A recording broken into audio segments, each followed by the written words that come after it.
Chapter 2, 2A, Paisley. We're old enough to manage on our own. This isn't fair, I complained. Be grateful we have someone to take us in at all, Alira chided as she rocked back and forth with Cadence. We sat there on the front porch with our belongings packed, awaiting some grandfather we had never heard of. It had been a tiresome week of motherhood for us. Thankfully, we had immense help from Miss Annabel and our neighbors.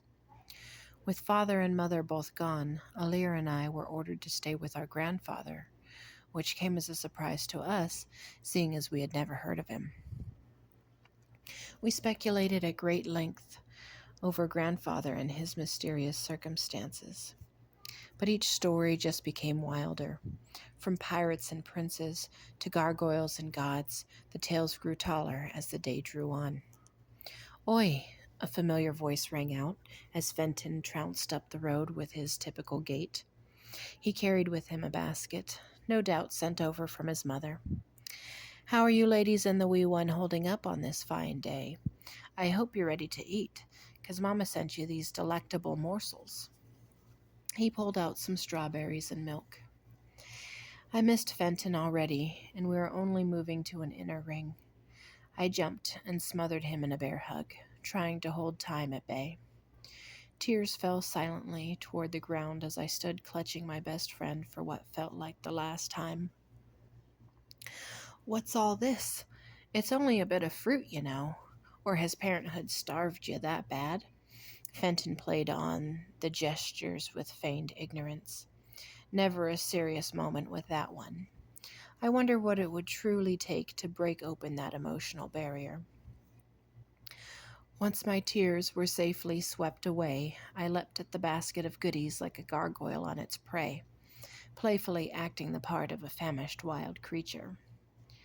The time flew by much quicker with the change in atmosphere that Fenton always brought with him. It was great to take our minds off the events of late. Cadence stirred and whined in her cradle, ready to announce her feeding requirements. Alira took her up immediately, checking her pamper as she went. Cadence was our burning star.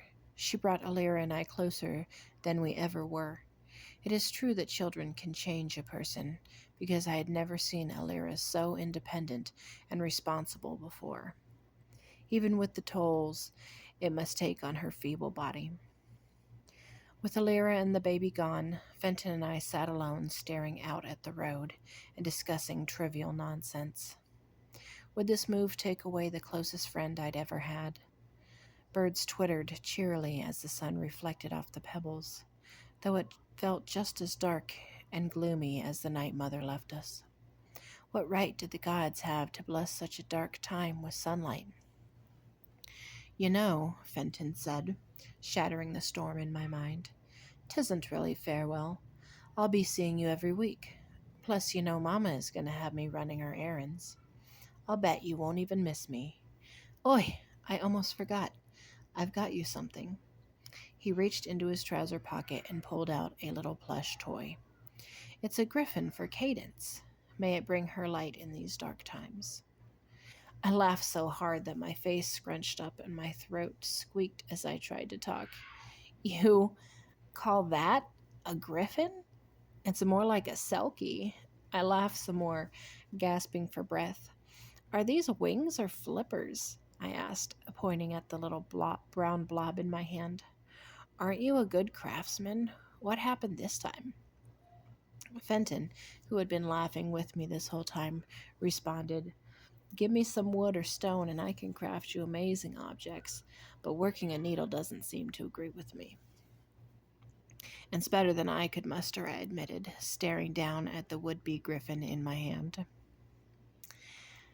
I could hear the crunching of gravel down the lane, indicating the arrival of grandfather. Fenton hopped up, giving me his wryest smile. "Well, darlin', Mom and I will be seeing you soon, so you can't go forgetting us." He wrapped me in a hug, and I had to wipe a tear away as he let go.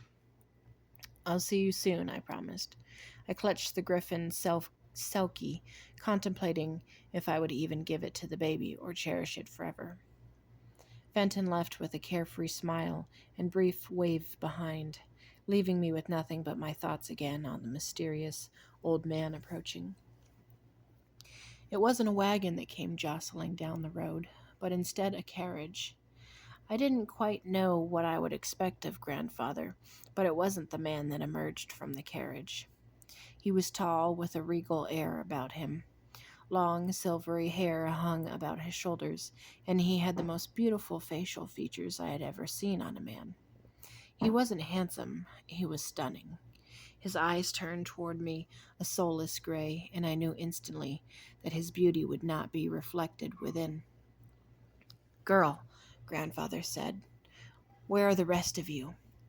He stared at me as if I were a putrid pile of manure, then glanced around at the property with the same disgust. Before I could respond, he shook his hands at me, shooing me after my sisters. So much for a loving family reunion, I thought. Grim times seemed to look ahead for the Gallons girls. The ride to grandfather's was lavish but somber. Little was said between anybody as we jauntily cruised the inner roads of town like royalty. The trip was smoother than anticipated, and even the baby was able to remain quiet for the majority of the trip as she snuggled comfortably in Alira's arms. I sat staring at grandfather in disbelief. It was no wonder that mother was so beautiful, and I could see similar features in grandfather. If nothing else, at least we would grow into striking young women someday. The carriage stopped in the inner district. A magnificent manor appeared before us, showered in fauna I'd never seen before. The manor was a beautiful polished stone with a cobbled entryway. Grandfather departed without even a word, leaving us to stand stupidly at the side of the carriage. The footman gestured us forward, and we followed suit, mouths agape in disbelief and wonder.